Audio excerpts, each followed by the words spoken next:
ओम नमः शिवाय। जय भोलेनाथ। मैं हूँ वामिका और आप सभी का हमारे चैनल आध्यात्मिक सागर में हार्दिक स्वागत है। आज सुनिए सोमवार व्रत की पौराणिक कथा। बहुत समय पहले वाशकल नामक गांव में बिंदुक नाम का एक ब्राह्मण रहता था। वह अधर्मी, दुरात्मा और महापापी था। उसकी स्त्री बहुत सुंदर थी। उसका नाम चंचुला था। वह सदा उत्तम धर्म का पालन करती थी, परंतु बिंदुक वैश्यागामी था। इस तरह कुकर्म करते हुए बहुत समय व्यतीत हो गया। उसकी स्त्री काम से पीड़ित होने पर भी सधर्म नाश के भय से क्लेश सहकर भी काफी समय तक धर्म भ्रष्ट नहीं हुई, परंतु आगे चलकर वह भी अपने दुराचारी पति के आचरण से प्रभावित होकर दुराचारी और अपने धर्म से विमुख हो गई। इस तरह दुराचार में डूबे हुए उन पति पत्नी का बहुत सा समय व्यर्थ बीत गया। वैश्यागामी दूषित बुद्धि वाला वह दुष्ट ब्राह्मण बिंदुक समय अनुसार मृत्यु को प्राप्त होकर नरक में चला गया। बहुत समय तक नरक के दुखों को भोगकर वह मूढ़ बुद्धि पापी विंध्य पर्वत पर भयंकर पिशाच हुआ। इधर उस दुराचारी बिंदुक के मर जाने पर वह चंचुला नामक स्त्री बहुत समय तक पुत्रों के साथ अपने घर में रहती रही।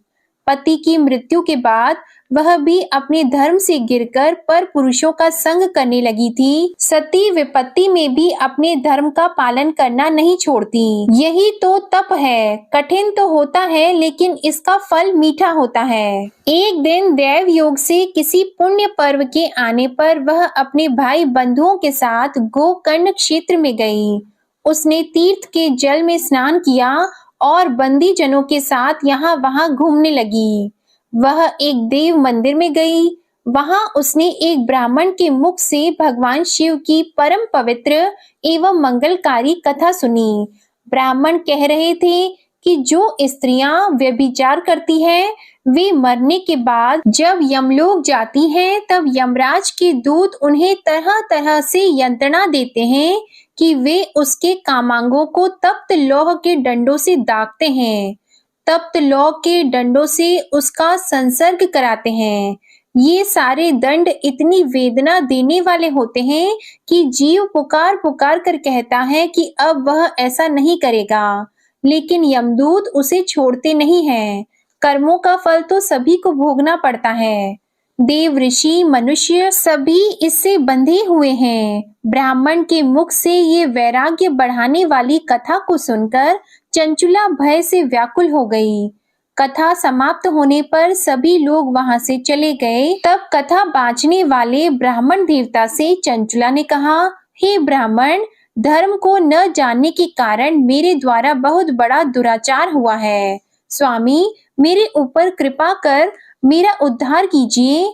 आपके प्रवचन को सुनकर मुझे इस संसार से वैराग्य हो गया है। मुझ मूढ़ चित्त वाली पापिनी को धिक्कार है। मैं निंदा के योग्य हूँ। मैं बुरे विषयों में फंसकर अपने धर्म से विमुख हो गई थी। कौन मुझ जैसी को मार्ग में मन लगाने वाली पापिनी का साथ देगा? जब यमदूत मेरे गले में फंदा डालकर मुझे बांध कर ले जाएंगे और नरक में मेरे शरीर के टुकड़े करेंगे, तब मैं कैसे उन महायातनाओं को सहन कर पाऊंगी? मैं सब प्रकार से नष्ट हो गई हूँ, क्योंकि अभी तक मैं हर तरह से पाप में डूबी रही हूँ। हे ब्राह्मण, आप मेरे गुरु हैं, आप ही मेरे माता पिता हैं। मैं आपके शरण में आई हूँ। मुझ अबला का अब आप उद्धार कीजिए। इस प्रकार विलाप करती हुई चंचुला ब्राह्मण देवता के चरणों में गिर पड़ी। तब ब्राह्मण ने उसे कृपा पूर्वक उठाया और इस प्रकार कहा, नारी, तुम सौभाग्यशाली हो, जो भगवान शंकर की कृपा से तुमने वैराग्यपूर्ण ये कथा सुनी है और कथा को सुनकर समय से अपनी गलती का एहसास कर लिया है। तुम डरो मत और भगवान शिव की शरण में जाओ। उनकी परम कृपा से तुम्हारे सभी पाप नष्ट हो जाएंगे। मैं तुम्हें भगवान शिव की कथा सहित वह मार्ग बताऊंगा जिसके द्वारा तुम्हें सुख देने वाली उत्तम गति प्राप्त होगी। शिव कथा सुनने से तुम्हारी बुद्धि शुद्ध हो गई है और तुम्हें पश्चाताप हुआ है। तथा मन में वैराग्य उत्पन्न हुआ है। पश्चाताप ही पाप करने वाले पापियों के लिए सबसे बड़ा प्रायश्चित है। जो मनुष्य अपने कुकर्म के लिए प्रायश्चित नहीं करता, वह उत्तम गति प्राप्त नहीं करता, परंतु जिसे अपने कुकृत्य पर हार्दिक पश्चाताप होता है, वह अवश्य ही उत्तम गति का भागीदार होता है। इसमें कोई शक नहीं है। शुद्ध चित्त में ही भगवान शिव और माता पार्वती का वास होता है। वह शुद्ध आत्मा पुरुष सदा शिव के पद को प्राप्त होता है। इस कथा का श्रवण सभी मनुष्यों के लिए कल्याणकारी है, अतः इसकी आराधना और सेवा करनी चाहिए। हे ब्राह्मण पत्नी, तुम अन्य विषयों से अपने मन को हटाकर भगवान शंकर की इस परम पावन कथा को सुनो। इससे तुम्हारे चित्त की शुद्धि होगी और तुम्हें मोक्ष की प्राप्ति होगी। जो मनुष्य निर्मल हृदय से भगवान शिव के चरणों का चिंतन करता है, उसकी एक ही जन्म में मुक्ति हो जाती है। यह कहकर वे ब्राह्मण चुप हो गए। उनका हृदय करुणा से भर गया। वे ध्यान में मग्न हो गए। ब्राह्मण का यह उपदेश सुनकर चंचुला के नेत्रों में आनंद के आंसू छलक आए। वह हर्ष भरे हृदय से ब्राह्मण देवता के चरणों में गिर गई और हाथ जोड़कर बोली कि मैं कृतार्थ हो गई। हे ब्राह्मण, शिव भक्तों में श्रेष्ठ स्वामिन, आप धन्य हैं। आप परमार्थदर्शी हैं और सदा परोपकार में लगे रहते हैं। साधो, मैं नरक के समुद्र में गिर रही हूँ। कृपा करके मेरा उद्धार कीजिए। जिस पौराणिक और अमृत के समान कथा की बात आपने की है, उसे सुनकर ही मेरे मन में वैराग्य उत्पन्न हुआ। उस अमृतमयी कथा को सुनने के लिए मेरे मन में बड़ी श्रद्धा हो रही है। कृपया आप मुझे उसे सुनाइए। कथा सुनने की इच्छा मन में लिए हुए चंचुला उन ब्राह्मण देवता की सेवा में वहीं रहने लगी। उस गोकर्ण नामक महाक्षेत्र में उन ब्राह्मण देवता के मुख से चंचुला भगवान शिव की भक्ति, ज्ञान और वैराग्य बढ़ाने वाले और मुक्ति देने वाली परम उत्तम कथा सुनकर कृतार्थ हुई।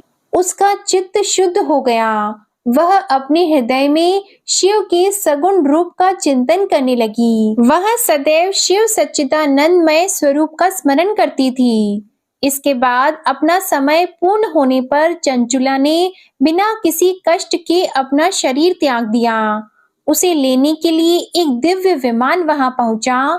ये विमान शोभा साधनों से सजा था और शिव गणों से सुशोभित था। चंचुला विमान से शिवपुरी पहुंची। उसके सारे पाप धुल गए। वह दिव्य रूप धारिणी दिव्यांगना हो गई थी। वह गौरांगी देवी मस्तक पर अर्धचंद्र का मुकुट और अन्य दिव्य आभूषण पहने शिवपुरी में पहुंची। वहां उसने सनातन देवता त्रिनेत्रधारी महादेव शिव को देखा। सभी देवता उनकी सेवा में भक्ति भाव से उपस्थित थे। उनकी अंग कांति करोड़ों सूर्यों के समान प्रकाशित हो रही थी। 5 मुख और हर मुख में 3-3 नेत्र थे। मस्तक पर अर्धचंद्र आकार मुकुट शोभायमान हो रहा था। कंठ में नील चिन्ह, उनके साथ में देवी गौरी विराजमान थी, जो विद्युत पुंज के समान प्रकाशित हो रही थी। महादेव जी की कांति कपूर के समान गौर थी। उनके शरीर पर श्वेत वस्त्र थे तथा शरीर श्वेत भस्म से युक्त था। इस प्रकार भगवान शिव के परम उज्जवल रूप के दर्शन कर चंचुला बहुत प्रसन्न हुई।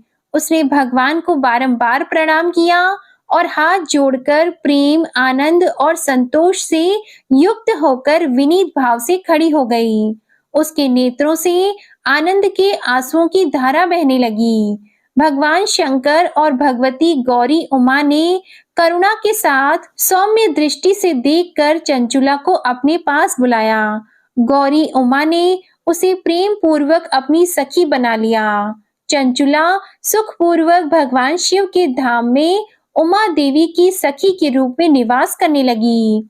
एक दिन चंचुला आनंद में मग्न उमा देवी के पास गई और दोनों हाथ जोड़कर उनकी इस स्तुति को करने लगी। हे गिरिराज नंदिनी, स्कंद माता उमा, आप सभी मनुष्यों एवं देवताओं द्वारा पूजित तथा समस्त सुखों को देने वाली हैं। आप शंभु प्रिया हैं, आप ही सगुणा और निर्गुणा हैं। हे सच्चिदानंद स्वरूपा, आप ही प्रकृति की पोषक हैं। हे माता, आप ही संसार की सृष्टि पालन और संहार करने वाली हैं। इस प्रकार सद्गति प्राप्त चंचुला देवी की स्तुति कर शांत हो गई। उसकी आंखों में प्रेम के आंसू उमड़ आए। तब शंकर प्रिया भक्त वत्सला उमा देवी ने बड़े प्रेम से चंचुला को चुप कराते हुए कहा कि सखी चंचुला, मैं तुम्हारी इस स्तुति से प्रसन्न हूँ। बोलो क्या वर मांगती हो। तब चंचुला बोली, हे गिरिराज कुमारी, मेरे पति बिंदुक इस समय कहाँ हैं? उनकी स्थिति कैसी है मुझे बताइए और कुछ उपाय कीजिए ताकि हम फिर से मिल सकें। हे महादेवी, मेरे पति एक शूद्र जाति वैश्या के प्रति आसक्त थे और पाप में ही डूबे रहते थे। गिरिजा बोली, बेटी, तुम्हारा पति बिंदुक पापी था। उसका अंत बड़ा भयानक हुआ। वैश्या का उपभोग करने के कारण वह मूर्ख नरक में अनेक वर्षों तक अनेक प्रकार के दुख भोगकर अब शेष पाप को भोगने के लिए विंध्य पर्वत पर पिशाच की योनि में रह रहा है और वह दुष्ट वहीं वायु पीकर रहता है और सब प्रकार के कष्ट सहता है। गौरी देवी की ये बात सुनकर चंचुला अत्यंत दुखी हो गई। फिर मन को किसी तरह स्थिर करती हुई दुखी हृदय से माँ गौरी से उसने एक बार फिर पूछा, हे महादेवी, मुझ पर कृपा कीजिए और मेरे पापी पति का अब उद्धार कीजिए। कृपा करके मुझे वह उपाय बताइए जिससे मेरे पति को उत्तम गति प्राप्त हो सके। गौरी देवी ने कहा, यदि तुम्हारा पति भगवान शिव की पुण्यमय उत्तम कथा सुने तो वह इस दुर्गति को पार करके उत्तम गति का भागी हो सकता है। अमृत के समान मधुर गौरी देवी के ये वचन सुनकर चंचुला ने दोनों हाथ जोड़कर मस्तक झुकाकर उन्हें बार बार प्रणाम किया और प्रार्थना की कि मेरे पति को भगवान शिव की कथा सुनाने की व्यवस्था कीजिए। ब्राह्मण पत्नी चंचुला के बार बार प्रार्थना करने पर शिव प्रिया गौरी देवी ने भगवान शिव की महिमा का गान करने वाले गंधर्व राज तुमरु को बुलाकर कहा, तुमरु, तुम्हारी भगवान शिव में प्रीति है। तुम मेरे मन की सभी बातें जानकर मेरे कार्यों को सिद्ध करते हो, तो मेरी इस सखी के साथ विंध्य पर्वत पर जाओ। वहां एक महाघोर और भयंकर पिशाच रहता है। पूर्व जन्म में वह पिशाच बिंदुक नामक ब्राह्मण मेरी इस सखी चंचुला का पति था। वह वैश्यागामी हो गया था। वह स्नान संध्या आदि नित्य कर्म छोड़कर अपवित्र रहने लगा। क्रोध के कारण उसकी बुद्धि भ्रष्ट हो गई थी। दुर्जनों से उसकी मित्रता तथा सज्जनों से द्वेष बढ़ गया था। वह अस्त्र शस्त्र से हिंसा करता, लोगों को सताता और उनके घरों में आग लगा देता था। चांडालों से दोस्ती करता और वह रोज वैश्या के पास जाता था। पत्नी को त्याग कर दुष्ट लोगों से दोस्ती कर उन्हीं के संपर्क में रहता था। वह मृत्यु तक दुराचार में फंसा रहा। मृत्यु के बाद उसे पापियों के भोग स्थान यमपुरी में ले गए। वहां घोर नरकों को सहकर इस समय वह विंध्य पर्वत पर पिशाच बनकर रह रहा है और पापों का फल भोग रहा है। तुम उसके सामने परम पुण्यमयी पापों का नाश करने वाली भगवान शिव की दिव्य कथा का प्रवचन करो। इस कथा के सुनने से उसका हृदय सभी पापों से मुक्त होकर शुद्ध हो जाएगा और वह प्रेत योनि से मुक्त हो जाएगा। दुर्गति मुक्त होने पर उस बिंदुक नामक पिशाच को तुम विमान पर बिठाकर भगवान शिव के पास ले आना। माँ उमा का आदेश पाकर गंधर्व राज तुमरु प्रसन्नता पूर्वक अपने भाग्य की सराहना करते हुए चंचुला को साथ लेकर विमान से पिशाच के निवास स्थान विंध्य पर्वत पर गया। वहां पहुंचकर उसने विशाल आकृति वाले पिशाच को देखा। उसका शरीर विशाल था, उसकी ठोड़ी बड़ी थी, वह कभी हंसता, कभी रोता, कभी उछलता था। महाबली तुमरू ने बिंदुक नामक पिशाच को पाशों से बांध लिया। उसके पश्चात तुमरू ने कथा बांचने के लिए स्थान तलाश कर मंडप की रचना की। शीघ्र ही इस बात का पता लोगों को चल गया कि एक पिशाच के उद्धार हेतु देवी पार्वती की आज्ञा से तुमरू भगवान शिव की कथा सुनाने विंध्य पर्वत पर आया है। उस कथा को सुनने के लोभ से बहुत से देवर्षि वहां पहुंच गए।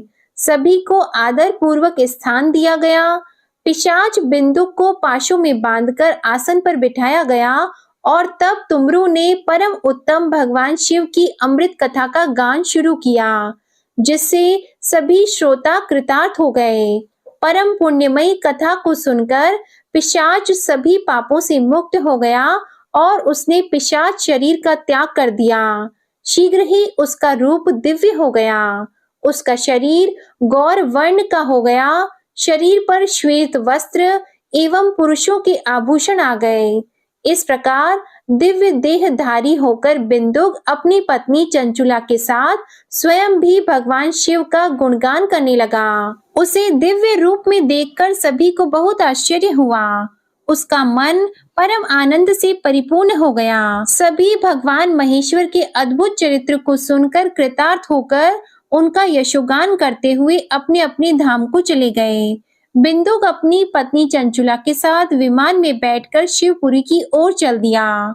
महेश्वर के गुणों का गान करता हुआ बिंदुक अपनी पत्नी चंचुला और तुमरू के साथ शीघ्र ही शिव धाम पहुंच गया। भगवान शिव देवी पार्वती ने उसे अपना पार्षद बना लिया। दोनों पति पत्नी सुखपूर्वक भगवान महेश्वर एवं देवी गौरी के श्री चरणों में अविचल निवास पाकर धन्य हो गए। बोलिए उमा महेश्वर भगवान की जय। अब सुनिए भगवान शंकर की दूसरी कथा। एक धनवान साहूकार था, जिसके घर किसी प्रकार की कोई कमी नहीं थी, परंतु उसको एक दुख था। उसका कोई पुत्र नहीं था। वह इसी चिंता में दिन और रात रहता था और वह पुत्र की कामना से हर सोमवार को शिवजी का व्रत और पूजन किया करता था। सायंकाल को मंदिर में जाकर शिवजी का दीपक जलाता था। उसके भक्ति भाव को देखकर एक समय श्री पार्वती जी ने भगवान शिवजी महाराज से कहा कि वह साहूकार आपका अनंत भक्त है और सदैव आपका व्रत और पूजन बड़ी श्रद्धा से करता है। इसकी मनोकामना आप पूर्ण कीजिए। तब भगवान शिव ने कहा कि हे पार्वती, यह संसार कर्म क्षेत्र है। जैसी किसान खेत में जैसा बीज बोता है वैसा ही फल काटता है, उसी तरह से इस संसार में जैसा कर्म करते हैं वैसा ही फल मिलता है। तब माता पार्वती ने अत्यंत आग्रह से कहा कि महाराज, जब यह आपका भक्त है और इससे किसी प्रकार का दुख है तो उसको अवश्य दूर करना चाहिए, क्योंकि आप सदैव अपने भक्तों पर दयालु हैं और उनके दुखों को दूर करते हैं। यदि आप ऐसा नहीं करेंगे तो मनुष्य आपकी सेवा व्रत क्यों करेंगे? माता पार्वती जी के आग्रह को देखकर भगवान भोलेनाथ कहने लगे कि हे पार्वती, इसके कोई पुत्र नहीं है, इसी चिंता से यह दुखी रहता है। इसके भाग्य में पुत्र न होने पर भी इसके पुत्र की प्राप्ति का मैं वर देता हूँ, परंतु वह पुत्र केवल 12 वर्ष तक जीवित रहेगा। इसके पश्चात वह मृत्यु को प्राप्त हो जाएगा। इससे अधिक मैं और कुछ इसके लिए नहीं कर सकता हूँ। यह सब बातें वह साहूकार सुन रहा था। इससे उसको न कुछ प्रसन्नता हुई और न ही उसे कुछ कष्ट हुआ। वह पहले जैसे ही भगवान शिव का व्रत और पूजन करता रहा।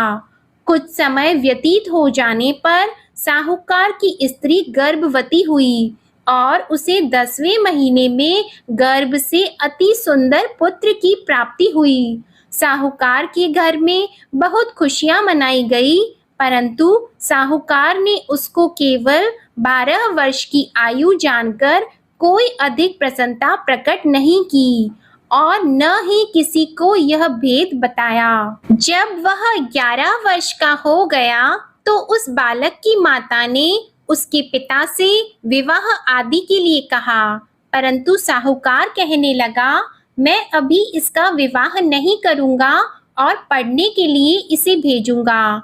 फिर साहूकार ने अपने साले अर्थात उस बालक के मामा को बुलाकर उसको बहुत सा धन देकर कहा, तुम इस बालक को काशी में पढ़ने के लिए ले जाओ और रास्ते में जिस स्थान पर भी जाओ वहां यज्ञ करना और ब्राह्मणों को भोजन कराते जाना। वे दोनों मामा और भांजा सब जगह यज्ञ करते और ब्राह्मणों को भोजन कराते जा रहे थे। रास्ते में उनको एक शहर पड़ा। उस शहर के राजा की कन्या का विवाह था और दूसरे राजा का लड़का जो विवाह कराने के लिए बारात लेकर आया था वह एक आंख से काना था। उसके पिता को इस बात की बड़ी चिंता थी कि कहीं वर को देखकर कन्या के माता पिता विवाह में किसी प्रकार की अड़चन पैदा न कर दें। इस कारण जब उसने अति सुंदर सेठ के लड़के को देखा तो उसने मन में विचार किया कि क्यों न दरवाजे के समय इस लड़के से वर का काम चलाया जाए। ऐसा विचार करके वर के पिता ने उस लड़के और मामा से बात की तो वे दोनों राजी हो गए। फिर उस लड़के को वर के कपड़े पहनाकर और घोड़ी पर चढ़ाकर दरवाजे पर ले गए और बड़ी सुंदरता से सब कार्य संपन्न हो गए। वर के पिता ने सोचा यदि विवाह कार्य भी इसी लड़के से करा दिया जाए तो इसमें क्या बुराई है। ऐसा विचार करके लड़का और उसके मामा से कहा, यदि आप फेरों और कन्यादान का काम भी करा दें तो आपकी बड़ी कृपा होगी और हम इसके बदले बहुत सा धन देंगे। उन्होंने भी स्वीकार कर लिया और विवाह कार्य भी बहुत कुछ अच्छी तरह से हो गया। परंतु जिस समय लड़का जाने लगा तो उसने राजकुमारी की चुन्नी के पल्ले पर लिख दिया कि तेरा विवाह मेरे साथ हुआ है, परंतु जिस राजकुमार के साथ तुमको भेजेंगे वह एक आंख से काना है। मैं तो काशी जी पढ़ने जा रहा हूँ। उस राजकुमारी ने जब अपनी चुन्नी पर ऐसा लिखा हुआ देखा तो उसने राजकुमार के साथ जाने से मना कर दिया और कहा कि ये मेरा पति नहीं है, मेरा विवाह इसके साथ नहीं हुआ, वह तो काशी जी पढ़ने गया है। राजकुमारी के माता पिता ने अपनी कन्या को विदा नहीं किया और बारात वापस चली गई। उधर वह सेठ का लड़का और उसका मामा काशी जी पहुंच गए। वहां जाकर उन्होंने यज्ञ करना और लड़के ने पढ़ना शुरू कर दिया। जब लड़के की आयु 12 साल की हो गई तब एक दिन उन्होंने यज्ञ रचा रखा था कि लड़के ने अपने मामा से कहा कि आज तो मेरी तबीयत ठीक नहीं है। मामा ने कहा अंदर जाकर सो जाओ। जब लड़का अंदर जाकर सो गया और थोड़ी देर में उसके प्राण निकल गए। जब उसके मामा ने आकर देखा कि वह तो मुर्दा पड़ा है तो उनको बहुत दुख हुआ और उन्होंने सोचा कि मैं अभी रोना पीटना मचा दूंगा तो यज्ञ का कार्य अधूरा रह जाएगा। अतः उन्होंने जल्दी से यज्ञ का कार्य समाप्त करके ब्राह्मणों के जाने के बाद रोना पीटना आरंभ कर दिया। संयोगवश उसी समय शिवजी और पार्वती जी उधर से जा रहे थे। पार्वती जी कहने लगी, हे महादेव, कोई दुखियारा रो रहा है, इसके कष्टों को आप दूर करो। तब भगवान शिव बोले, इसकी आयु इतनी ही थी सो ये भोग चुका है। माता पार्वती ने कहा कि महाराज कृपा करके इस बालक को और आयु दे दो, नहीं तो इसके माता पिता तड़प तड़प कर मर जाएंगे। पार्वती जी के इस प्रकार बार बार आग्रह करने पर भगवान शिव जी ने उसे जीवन दान दे दिया और शिव जी की कृपा से लड़का जीवित हो गया। शिव जी और पार्वती जी कैलाश पर्वत पर चले गए। तब इस प्रकार यज्ञ करते हुए लड़का और उसके मामा अपने घर की ओर चल पड़े। रास्ते में उसी शहर में गए जहां उसका विवाह हुआ था और जहां पर आकर यज्ञ किया तो लड़के के ससुर ने उसे पहचान लिया और अपने घर महल में जाकर बड़ी खातिर के साथ बहुत दास दासियों के सहित आदर पूर्वक लड़की और जमाई को विदा किया। जब वह अपने शहर के निकट आए तो मामा ने कहा, मैं पहले तुम्हारे घर जाकर सबको खबर करता हूँ। उस समय लड़के के माता पिता अपने घर की छत पर बैठे हुए थे और उन्होंने यह प्रण कर रखा था कि यदि हमारा पुत्र सकुशल घर आएगा तो राजी खुशी नीचे उतरकर आ जाएंगे, नहीं तो छत से गिरकर अपने प्राण खो देंगे। इतने में उस लड़के के मामा ने जाकर यह समाचार दिया कि आपका पुत्र आ गया है, परंतु उनको विश्वास नहीं हुआ। तब उसके मामा ने शपथ पूर्वक कहा कि आपका पुत्र अपनी स्त्री के साथ बहुत सारा धन लेकर आया है। तो सेठ ने आनंद के साथ उसका स्वागत किया और बड़ी प्रसन्नता से रहने लगे। इस प्रकार जो भी व्यक्ति सोमवार का व्रत करता है अथवा इस कथा को पढ़ता है या सुनता है, भगवान भोलेनाथ उसके सभी दुखों को दूर करके उसकी समस्त मनोकामनाओं को पूर्ण करते हैं। बड़ी ही श्रद्धा और भक्ति के साथ अब आप सुनिए सोमवार की दूसरी कथा। एक बार की बात है, माता पार्वती शिवजी को पति के रूप में प्राप्त करने के लिए घोर तप कर रही थी। उनके तप को देखकर देवताओं ने शिवजी से देवी की मनोकामना को पूर्ण करने की प्रार्थना की। शिवजी ने पार्वती जी की परीक्षा लेने के लिए सप्त ऋषियों को भेजा। सप्त ऋषियों ने शिवजी के सैकड़ों अवगुण गिनाए, पर पार्वती जी को महादेव जी के अलावा किसी और से विवाह मंजूर नहीं था। तब शंकर जी ने स्वयं पार्वती जी की परीक्षा लेने की ठानी। तब भगवान शंकर स्वयं प्रकट हुए और पार्वती जी को वरदान देकर अंतर्ध्यान हुए। इतने में पार्वती माता जहाँ तप कर रही थी वहीं पास में तालाब में मगरमच्छ ने एक लड़के को पकड़ लिया। लड़का जान बचाने के लिए चिल्लाने लगा। तब पार्वती जी से उस बच्चे की चीख सुनी नहीं गई। द्रवित हृदय होकर वे तालाब पर पहुंची। वहां देखा कि मगरमच्छ लड़के को तालाब के अंदर खींचकर ले जा रहा है। लड़के ने देवी को देखकर कहा कि मेरी माता पिता और भाई बंधु कोई नहीं है, आप मेरी रक्षा करें। तो पार्वती जी ने कहा कि मगरमच्छ इस लड़के को छोड़ दो। मगरमच्छ बोला, दिन के छठे पैर में जो मुझे मिलता है उसे मैं अपना आहार समझकर स्वीकार कर लेता हूँ, यह मेरा नियम है। ब्रह्मदेव ने दिन के छठे पहर में इस लड़के को भेजा है तो मैं इसे क्यों छोड़ूं? पार्वती जी ने विनती की कि तुम इसे छोड़ दो, बदले में तुम्हें जो चाहिए वह मुझसे कहो। तो मगरमच्छ बोला, एक ही शर्त पर मैं इसे छोड़ूंगा। आपने तप करके महादेव जी से जो वरदान लिया है, यदि उस तप का फल मुझे दे दो तो मैं इसे छोड़ दूंगा। पार्वती जी तुरंत तैयार हो गईं। उन्होंने कहा, मैं अपने तप का फल तुम्हें देने को तैयार हूँ, लेकिन तुम इस बालक को छोड़ दो। मगरमच्छ ने समझाया, सोच लो देवी, जोश में आकर संकल्प मत करो। हजारों वर्षों तक जैसा तप किया है वैसा देवताओं के लिए भी संभव नहीं है। उसका सारा फल इस बालक के प्राणों के बदले चला जाएगा। पार्वती जी ने कहा, मेरा निश्चय पक्का है, मैं तुम्हें अपने तप का फल देती हूँ, तुम इसको जीवन दे दो। मगरमच्छ ने पार्वती जी से तप दान करने का संकल्प करवाया। तप का दान होते ही मगरमच्छ का देह तेजी से चमकने लगा और वह बोला, हे पार्वती, ये देखो, तप के प्रभाव से मैं तेजस्वी बन गया हूँ। तुमने जीवन भर की पूंजी एक बच्चे के लिए व्यर्थ कर दी, चाहे तो अपनी भूल सुधारने का एक मौका और दे सकता हूँ। तब पार्वती जी ने कहा, हे ग्राह, तब तो मैं पुनः कर सकती हूँ, किंतु यदि तुम इस लड़के को निगल जाते तो इसका जीवन वापस नहीं मिल सकता था। देखते ही देखते वह लड़का अदृश्य हो गया और मगरमच्छ भी लुप्त हो गया। पार्वती जी ने विचार किया, मैंने तप तो दान कर दिया है, अब पुनः से तप आरंभ करूंगी। पार्वती जी ने फिर से तप करने का संकल्प किया।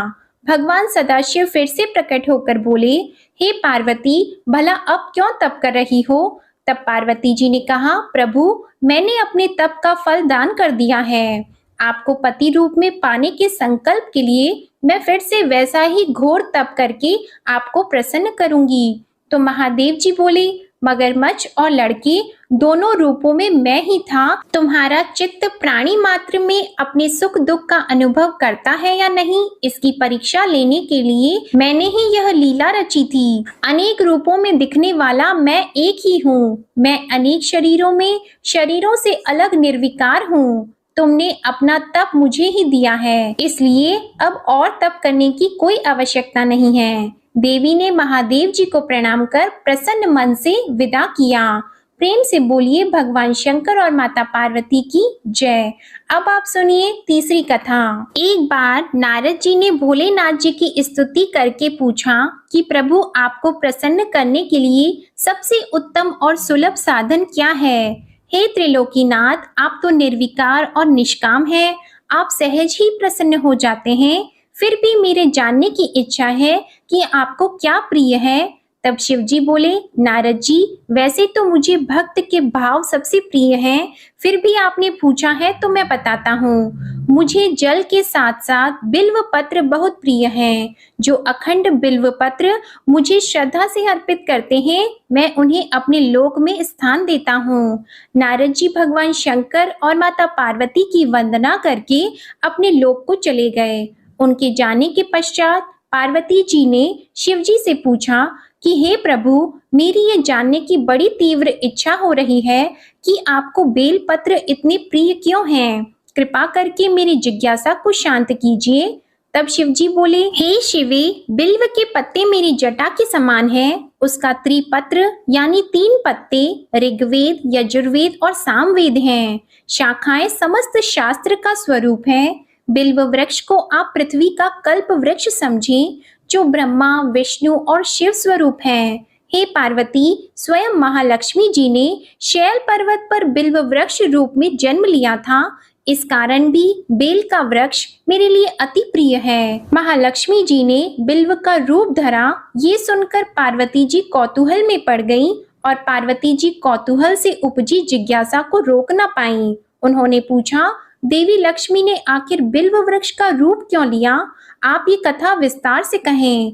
तब भोलेनाथ ने देवी पार्वती जी को कथा सुनाना आरंभ किया।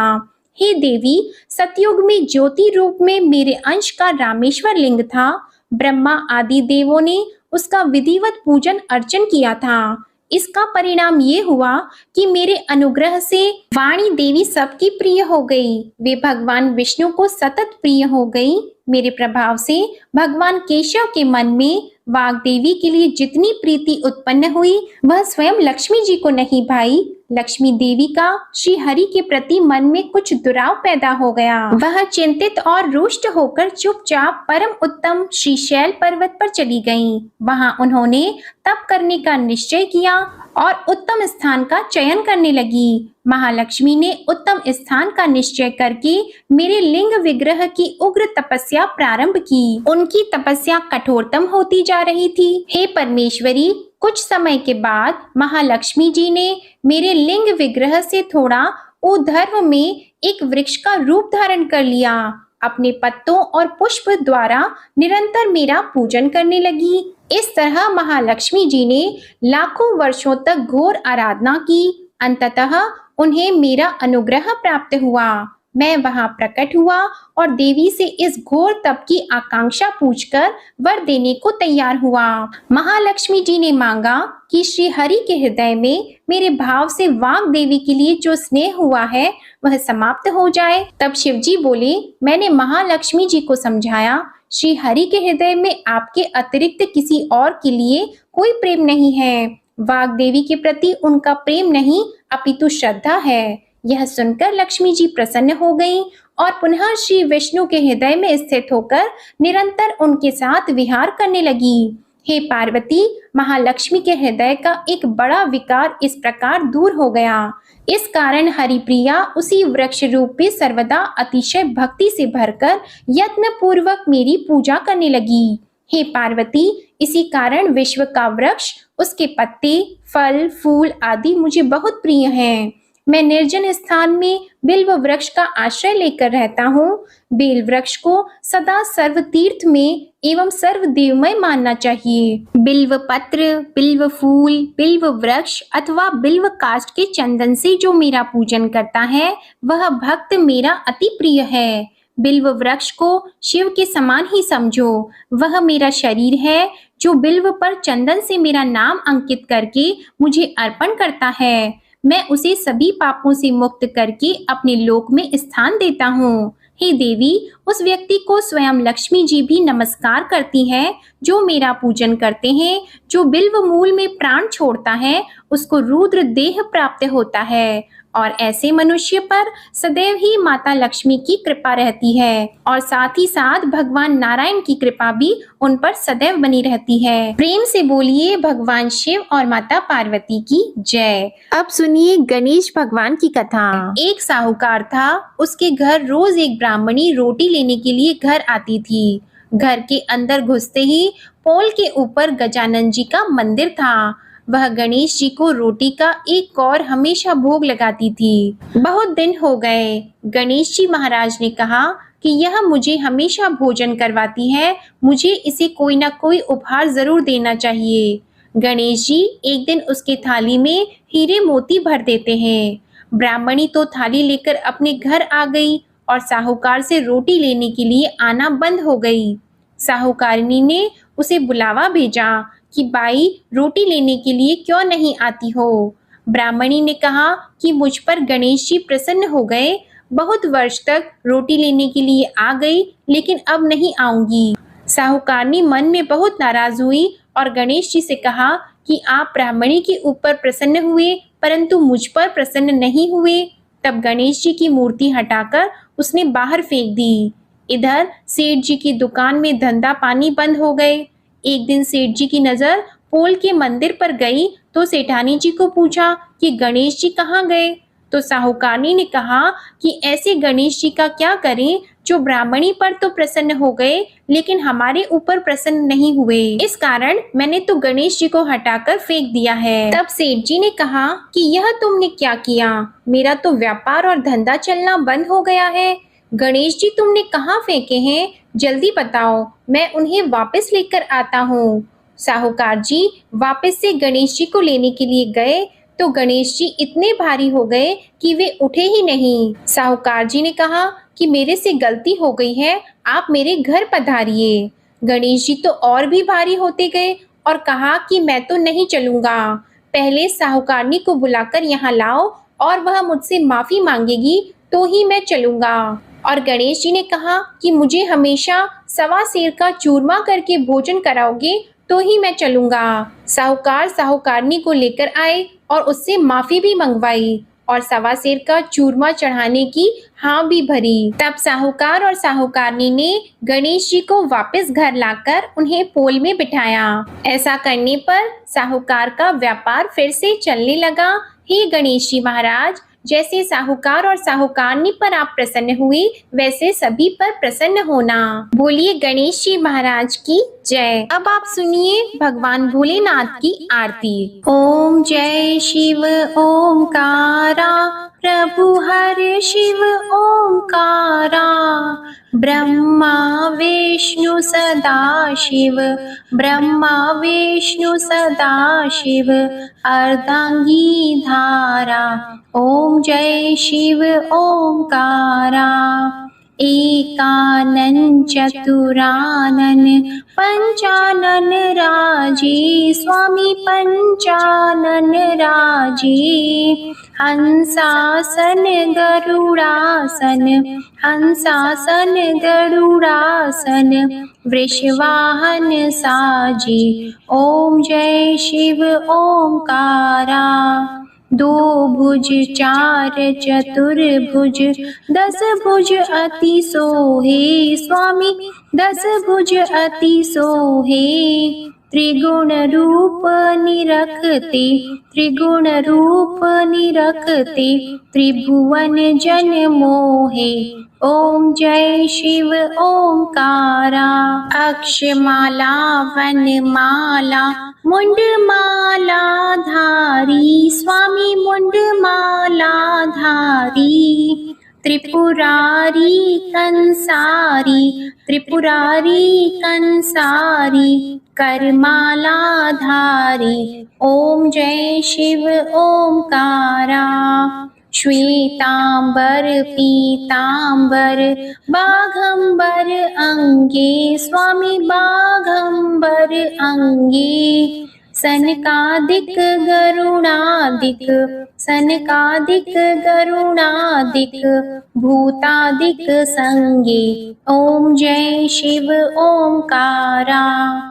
कर की मध्य कमंडल चक्र त्रिशूलधारी, स्वामी चक्र त्रिशूलधारी। सुखकारी दुखहारी, सुखकारी दुखहारी, जग पालनकारी। ओम जय शिव ओंकारा। ब्रह्मा विष्णु सदाशिव जानत अविवेका, स्वामी जानत अविवेका।